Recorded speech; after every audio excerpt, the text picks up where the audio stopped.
अस्सलामुअलैकुम वरहमतुल्लाहि वबरकातुहू। खुशामदीद कहता हूँ, वेलकम करता हूँ आपका फॉरेक्स कैपिटल में और उम्मीद करता हूँ कि सारे के सारे खुश होंगे, खैर वाफियत के साथ होंगे, अल्हम्दुलिल्लाह अच्छा मुनाफा भी अर्न कर रहे होंगे। तो आए आज फॉरेक्स फैक्ट्री की न्यूज़ को चेक कर लेते हैं। अच्छा, न्यूज़ से पहले एक छोटी सी अनाउंसमेंट। वो अनाउंसमेंट ये है कि मैं एक कोर्स स्टार्ट करने जा रहा हूँ कि हम लोग फॉरेक्स को कैसे सीख सकते हैं। ठीक है, उनमें सबसे पहले हम लोग डिस्कस करेंगे कि यार फॉरेक्स की बेसिक्स क्या होती हैं। ठीक है, अच्छा ये कोर्स स्टार्ट करने का मकसद सिर्फ ये है कि ताकि लोगों को अवेयरनेस क्रिएट हो जाए कि मेरे भाई पहले सीखा जाता है उसके बाद इम्प्लीमेंट किया जाता है। ठीक है, यहाँ पर पहले नुकसान करते हैं उसके बाद आके सीखते हैं, फिर भी सीखते नहीं है, फिर उस नुकसान को कवर करते करते मजीद नुकसान करते हैं और नुकसान दर फिर काफ़ी प्रॉब्लम्स के अंदर फंस जाते हैं और उसके बाद उन प्रॉब्लम्स में से टिल डेथ निकल नहीं पाते। क्यों? क्योंकि किसी भी अच्छे आदमी या किसी अच्छे मेंटोर के हाथ नहीं चढ़े होते। ठीक है, लोगों की सिर्फ और सिर्फ वीडियोस देख कर के जी मैं यहाँ से अगर मार्केट को एग्जीक्यूट करूँगा, ठीक है, तो बाय हो जाएगी और मार्केट इतना ऊपर चली जाएगी, उसके बाद इतने डॉलर्स आ जाएंगे, उन डॉलर से क्या होगा, उन डॉलर से मैं अपने ये वाले काम कर लूँगा, मैं ये यशी कर लूँगा, फलां कर लूँगा। तो बहुत सारी कैलकुलेशंस होती हैं। ठीक है, लेकिन अपने ऊपर इन्वेस्टमेंट करने के लिए कोई भी राज़ी नहीं है। हाँ, बहुत सिंपल सी चीज़ है, जॉब करने के लिए सबसे ज़्यादा इंपॉर्टेंट क्या चीज़ होती है? बच्चे के लिए बच्चे को वालिदैन क्या करते हैं, ABCD से लेके उसको केमिस्ट्री के फार्मूलाज तक सिखाए जाते हैं, जो matric first year second year फिर BS करवाया जाता है। उसके बाद कहीं जाकर जॉब लगती है, वो भी 20,000 25,000 या 50,000। ठीक है, तो आप खुद सोचें कि एक बंदे के ऊपर सिर्फ 50,000 कमाने के लिए कितनी बड़ी इन्वेस्टमेंट और कितना लंबा टाइम पीरियड है जो इन्वॉल्व होता है। तो हमें ये वाली चीज़ समझने की ज़रूरत है कि इस चीज़ को सीखने के लिए जाहिर सी बात है एक वक्त दरकार है। उस वक्त को जब तक हम लोग अपनी ज़ात के ऊपर नहीं लगाएंगे, ठीक है, जब तक मैं इन्वेस्टमेंट को सबसे पहले अपने ऊपर नहीं लगाऊंगा, तब तक मैं इस इंडस्ट्री के अंदर कभी भी कामयाब नहीं हो सकता। तो बहुत सिंपल सी चीज़ है, हम लोग एक कोर्स स्टार्ट करने जा रहे हैं। अब कोर्स फ्री में दे सकता था, ठीक है, किसी भी किस्म का कोर्स देकर, ठीक है, और मुफ्त में भी बहुत सारी चीज़ें बांटी हैं अल्हम्दुलिल्लाह, अभी भी बांट रहे हैं। Forex analysis on a daily basis करता हूँ, उसके बाद वीकली एनालिसिस करता हूँ, लेकिन इसका कोई फ़ायदा नहीं है, आउटकम नहीं है। अब आउटकम इसलिए नहीं है, क्यों? क्योंकि इस नफ़ा और नुकसान सामने नहीं है ना। ठीक है, तो बहुत सिंपल सी चीज़ है, हम लोगों ने, मेरी टीम ने ये बात सोची कि हम लोग इसको सिर्फ और सिर्फ इनिशियली 1,000 रुपये पाकिस्तानी, ठीक है, 1,000 रुपीज़ पाकिस्तानी से हम लोग एंट्री करवाएंगे। ठीक है, उसके अंदर स्क्रैच से एक एक चीज़ को सिखाना शुरू करेंगे। पहले तकरीबन 10 से 20 लोग या 15 लोगों का एक बैच इकट्ठा हो जाए और उसके बाद फिर हम लोग on a daily basis session दूंगा। ठीक है, तकरीबन ये सेशन जो है वो तकरीबन 1 महीने तक चलेगा। ठीक है, और 1,000 सिर्फ और सिर्फ इट्स अ मिनिमम अमाउंट। ठीक है, मैं लेने के हक में नहीं था, टू बी वेरी ऑनेस्ट, मुझे किसी भी किस्म की कोई ज़रूरत नहीं है 1,000 रुपये की। ठीक है, तो 1,000 रुपये से ना मैं अमीर हो जाऊंगा, ना वो 1,000 रुपया किसी काम आएगा मेरे। ठीक है, सिर्फ और सिर्फ एक सीरियसनेस क्रिएट हो जाए कि यार लोगों के अंदर एक पॉजिटिव चीज़ क्रिएट हो जाए कि हाँ जी जेब में से निकले हैं ना। वो अक्सर तबलीगी जमात वाले एक बात अक्सर करते हैं, वो कहते हैं कि 3 चीज़ें जिस भी चीज़ के ऊपर लगती है ना उसकी वुक्कत समझ में आ जाती है। एक, पैसा जिस चीज़ के ऊपर लगता है, ठीक है, उसकी वुक्कत दिल में होती है कि हाँ यार मैंने कोर्स करना है और ऑल दैट। ठीक है, उसके बाद जिसके ऊपर वक्त लगता है, ठीक है, जाहिर सी बात है जब आप स्पेंड करते हैं किसी चीज़ को, उसको ज़ाया नहीं करेंगे, फिर आप उसको फिर इम्प्लीमेंट करेंगे, उसको अच्छे तरीके से सीखेंगे। ठीक है, उसके बाद फिर आपका वक्त लगता है, फिर आपकी जान लगती है। जाहिर सी बात है सुबह उठना अर्ली, इन सारी की सारी चीज़ों को रिवाइज करना, फिर मैं एक्सरसाइजेस दूंगा, डेमो अकाउंट होंगे, डेमो अकाउंट को कैसे लेके चलना है, वो सारी की सारी चीज़ें इंशाल्लाह ताला आपको स्टेप बाय स्टेप सिखाते जाएंगे। तो आए फॉरेक्स फैक्ट्री की न्यूज़ को चेक कर लेते हैं, वीकली एनालिसिस को स्टार्ट करते हैं। और अच्छा, जिससे भी ज्वाइन करना होगा ना, नीचे व्हाट्सएप का ग्रुप है, उसको ज्वाइन करे और मुझसे पूछ ले कि भाई ये पैसे कैसे देने हैं और सेशन जो है वो कब हम लोग ज्वाइन करेंगे। इंशाल्लाह ताला अक्टूबर की 15, ठीक है, 15 तारीख या जो भी कमिंग जो नेक्स्ट मंडे आ रहा होगा, कमिंग मंडे, उसमें इंशाल्लाह ताला हम लोग स्टार्ट करेंगे और वो उसको 30 डेज तक हम लोग लेकर चलेंगे। यानी कि सैटरडे संडे उसमें से हम लोग माइनस करेंगे और बाकी 30 दिनों का हमारा पूरा का पूरा, यानी कि 30 दिनों में से अगर सैटरडे संडे निकाल दें तो तकरीबन ऑलमोस्ट आपके पास 22 दिन बचते हैं, 22 से 23 दिन। तो 22 से 23 दिन हम लोग इंशाल्लाह ताला सेशन करेंगे।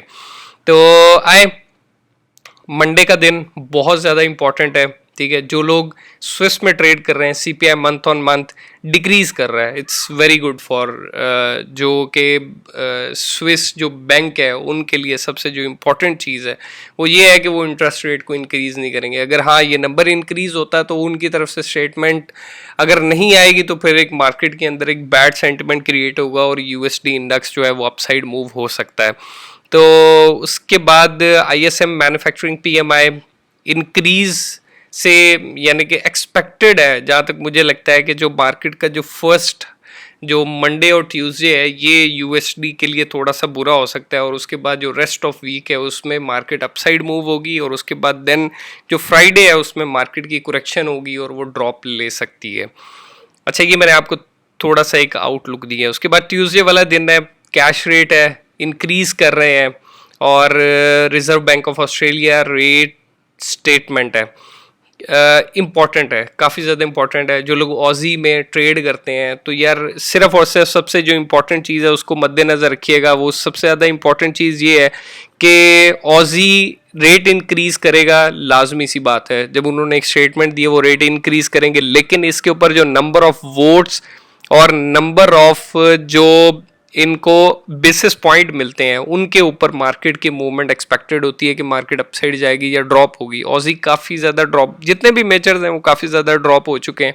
तो मुझे जहाँ तक लगता है कि किसी भी मेजर को सेल करने की ज़रूरत नहीं है, सबको बाय करने की ज़रूरत है। वेदर मार्केट का डाटा कोई पॉजिटिव आता है या नेगेटिव आता है, अब जितने भी इंस्टीट्यूट्स हैं वो सारे के सारे बाइंग साइड सोच रहे हैं रादर देन के सेलिंग साइड कितना ड्रॉप करवाएंगे। उसके बाद एफओएमसी मेंबर की स्पीच है, उसके बाद जॉब्स ओपनिंग है, इंक्रीज़ कर रही है, बहुत अच्छी बात है, यूएसडी के हक में जा सकती है। उसके बाद ईसीबी प्रेसिडेंट की स्पीच है, काफ़ी ज़्यादा इम्पैक्ट डाल सकती है यूरो के ऊपर। उसके बाद वेडनेसडे वाला दिन न्यूजीलैंड का कैश रेट है ऑफिशियल और इंक्रीज़ कर रहे हैं 0.50% पर। उसके बाद रिजर्व बैंक ऑफ न्यूजीलैंड की रेट ऑफ स्टेटमेंट है। मैं बार बार वही चीज़, जितने भी मेजर्स हैं सारे बाइंग जोन में हैं, सेलिंग में नहीं हैं इस वक्त, ठीक है। हाँ ड्रॉप हो चुके हैं, बहुत ज़्यादा ड्रॉप हो चुके हैं, लेकिन बेवकूफ़ी होगी कि यहाँ से इसको सेल किया जाए और उसके बाद देन बैठकर तमाशा देखा जाए कि कब मेरा अकाउंट वॉश होता है। तो बेहतर है कि यार सिर्फ बाइंग अपॉर्चुनिटी को अवेल कीजिएगा, सेल साइड मत जाइएगा। उसके बाद ADB non firm employment change increase कर रहे हैं, it's very good for USD index. ISM services PMI unexpectedly इसकी फोरकास्ट नहीं की गई फॉरेक्स फैक्ट्री की तरफ से, अगर ये फोरकास्ट पॉजिटिव आती है तो ये भी एक अच्छा इम्पैक्ट क्रिएट करती है। उसके बाद बैंक ऑफ जापान गवर्नर की स्पीच है। यूएसडी जेपीवाई में जितने भी लोग ट्रेड करते हैं मेरे भाई मेक श्योर कीजिएगा कि जो लास्ट टाइम जो बैंक ऑफ जापान के जो गवर्नर ने इसके ऊपर एक पॉजिटिव इम्पैक्ट क्रिएट करने की कोशिश की, ड्रॉप हुई मार्केट लेकिन सस्टेन नहीं कर पाए, अपसाइड चलेगी। तो इसका मतलब ये है कि अभी भी कोई पॉलिसी अगर पॉजिटिव आती है तो ही मार्केट ड्रॉप करेगी, अदरवाइज पॉसिबिलिटी नज़र नहीं आ रही। उसके बाद यूरो ईसीबी मॉनेटरी पॉलिसी है। उसके बाद अनएम्प्लॉयमेंट क्लेम्स हैं पाकिस्तानी टाइम के अकॉर्डिंगली 5:30। उसके बाद 2 बजे फ्राइडे सुबह अर्ली पाकिस्तानी टाइम के अकॉर्डिंगली एफएमसी मेंबर की स्पीच है, 3:30 पर भी स्पीच है। उसके बाद सबसे जो इम्पोर्टेंट है वो फ्राइडे है, क्लोजिंग भी है और फ्राइडे का दिन भी काफ़ी ज़्यादा इम्पोर्टेंट है। वो इसमें इम्पोर्टेंट क्या है कि कैड एम्प्लॉयमेंट चेंज और अनएम्प्लॉयमेंट रेट, ठीक है, दोनों कोई ख़ास फ़र्क नहीं है, लेकिन एम्प्लॉयमेंट चेंज में बहुत पॉजिटिव फ़र्क है, यानी कि माइनस से पॉजिटिव की तरफ जा रहा है। तो कैड में जितने भी लोग ट्रेड करते हैं तो प्लीज़ बाइंग फोकस कीजिएगा, सॉरी सेलिंग, यानी कि अगर आप कैड को बाय कर रहे हैं तो जाहिर सी बात है अभी यूएसडी कैड को अगर आप करेंगे तो आप सेल करेंगे, कैड को अगर बाय कर रहे हैं तो आप तो फोकस कीजिएगा कि ड्रॉप साइड आना चाहिए मार्केट को। ठीक है। उसके बाद एवरेज आवरली अर्निंग्स है मंथ ऑन मंथ सस्टेन है। उसके बाद non firm employment change decrease हो रहा है। अच्छा, यहाँ पर ये वाला जो डाटा है एडीपी नॉन फर्म का, ये इंक्रीज़ कर रहा है, और फ्राइडे वाला जो नॉन फर्म का जो एम्प्लॉयमेंट चेंज है ये डिक्रीज़ कर रहा है। ये थोड़ी सी हैंकी पैंकी क्रिएट हो सकती है, तो प्लीज़ मेक श्योर कीजिएगा कि किसी भी किस्म के उससे अवॉइड कीजिएगा। फ्राइडे और मंडे वैसे भी अवॉइड किया करें, ये दोनों दिन बड़े ख़तरनाक होते हैं, क्योंकि जब से जियो पॉलिटिकल सिचुएशन और ये कोविड वाला चक्कर आया है तब से ये दोनों दिन बहुत ज़्यादा अनएक्सपेक्टेड होते हैं।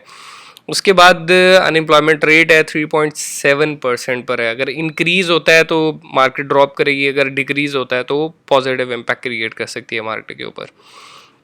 आए एनालिसिस की तरफ चलते हैं। एनालिसिस में सबसे पहले जो है वो जीबीपी यूएसडी को डिस्कस कर लेते हैं। GBP USD as per my expectation start of the week market correction ले सकती है, ड्रॉप साइड आ सकती है, और उसके बाद ये जो हाई है इसको मार्केट टच कर सकती है, रीटेस्ट कर सकती है। ये भी पॉसिबिलिटी है कि मार्केट यहाँ से बूस्ट कर जाए, अपसाइड मूव हो जाए, लेकिन मेरी एक्सपेक्टेशन ये है कि मार्केट यहाँ से कंसोलिडेट भी कर सकती है और करेक्शन भी ले सकती है। करेक्शन लेते हुए इधर आए और यहाँ से बूस्ट कर जाए, ये नंबर वन।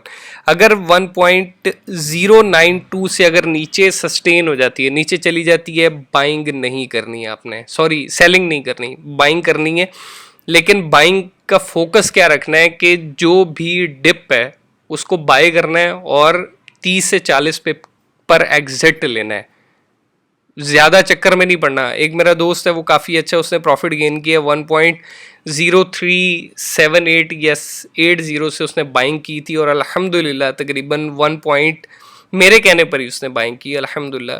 तो मैंने उसको कहा था कि 1.14 तक मार्केट, मैंने जो डेली मेरे एनालिसिस देख रहे हैं उनमें मैंने ये कवर किया था कि मार्केट 1.14 पर रीटेस्ट कर सकती है, लेकिन उसने यहीं पर सोचा हुआ था। लेकिन फ्राइडे को मैंने उसकी मिन्नतें करके मैंने उसकी ट्रेड क्लोज करवाई है। मैंने कहा यार बहुत अच्छा प्रॉफिट हुआ है, तो मेहरबानी कर, को खुदा का खौफ कर, इतने पैसे बहुत होते हैं। अगर आपकी इन्वेस्टमेंट $1000 है और अगर आपने $3000 उसके ऊपर पैसे कमा लिए हैं तो ये बहुत अच्छी इन्वेस्टमेंट है और बहुत अच्छे पैसे आपने कमा लिए हैं। तो प्लीज़ मेक श्योर करें कि लालच का उनसर जो है ना उसको साइड पे रखा करें, क्योंकि जब तक लालच आपके अंदर रहेगी तब तक आप इस बिज़नेस में कभी भी प्रॉफिटेबल नहीं हो सकते।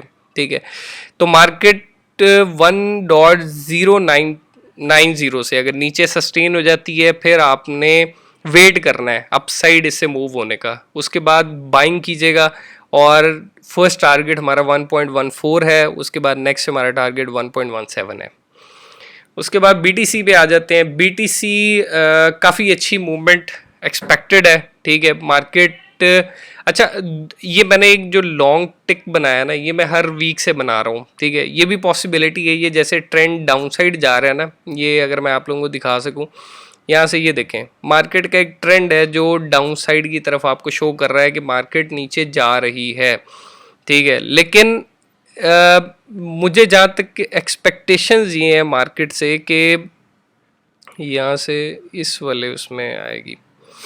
ठीक है जी, तो जहाँ तक एक्सपेक्टेशंस मार्केट से की जा रही हैं कि मार्केट ड्रॉप कर सकती है, बिल्कुल सही बात है। ठीक है, 99% एग्री करता हूँ कि जो चीज़ें जिस तरह की बिल्ट हुई हैं मार्केट के साथ, ठीक है, वो आप लोगों के सामने ही है। ठीक है, तो इसके अंदर जो सबसे इम्पॉर्टेंट चीज़ है वो मैं उसको आप लोगों को थोड़ा सा, इसमें टाइम टेकिंग चीज़ें हैं तो इसमें आप थोड़ा सा गाइड कर देता हूँ। ठीक है, मार्केट ड्रॉप हो रही है, ठीक है, सेंस मेक हो रहा है, स्ट्रक्चर बिल्ड हुआ है, यहाँ से ड्रॉप है, उसके बाद अप है, फिर ड्रॉप है, फिर अप है, फिर ड्रॉप है। ठीक है, यानी कि ये वाला लो ब्रेक हो सकता है, उसके बाद नीचे 15,000 तक की एक्सपेक्टेशन है कि मार्केट 15,000 तक जा सकती है। ठीक है, लेकिन मैंने आप लोगों से बारहा अपनी वीडियोस में एक बात बोली, शायद आप लोगों ने उसको सीरियसली नहीं लिया या शायद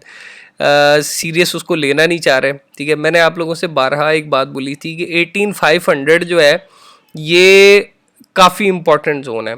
ठीक है, 18,500 वाला जो जोन है, अगर 18,500 पर मार्केट नीचे ड्रॉप कर जाती है 18,500 से, तो आप सेल साइड सोच सकते हैं, सेल साइड आप देख सकते हैं, ठीक है।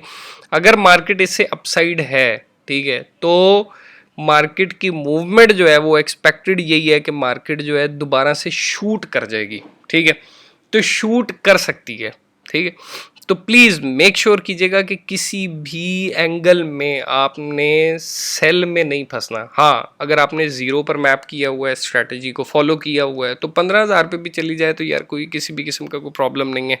लेकिन मेक श्योर कीजिएगा कि रिस्क मैनेजमेंट का लाजमी ख्याल रखिएगा।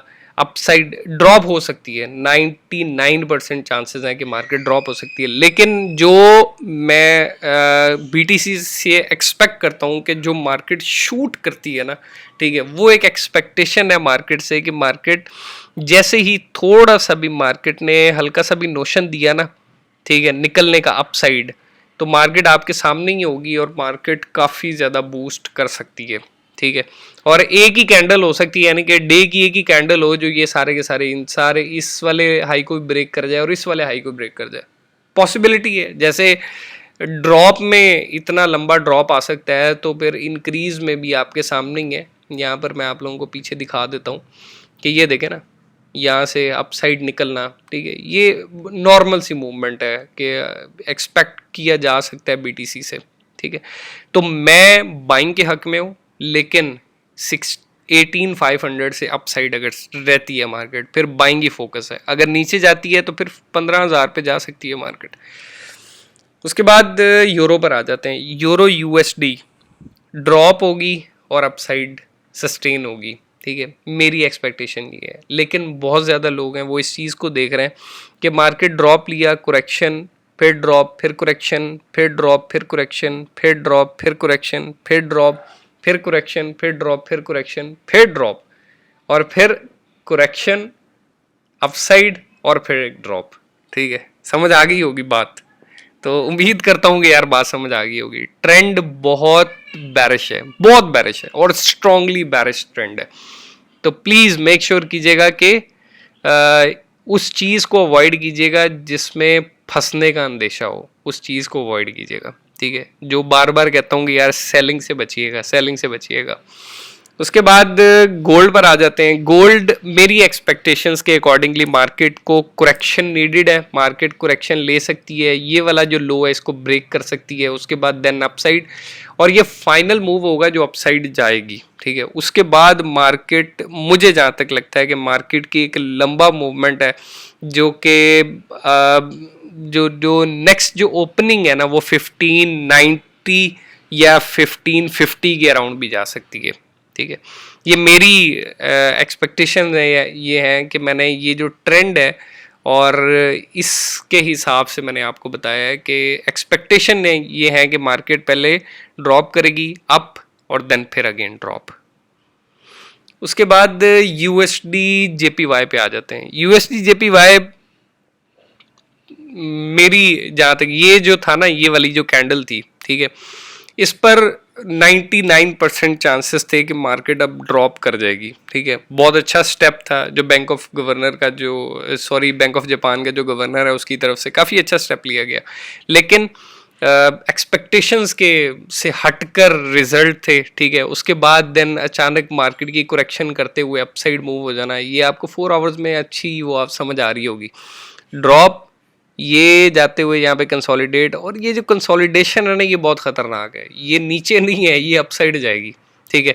और उसके बाद देन एक ड्रॉप एक्सपेक्टेड है, ठीक है। तो मुझे जहाँ तक लगता है कि 150 जो है वो टारगेट हो सकता है, ठीक है।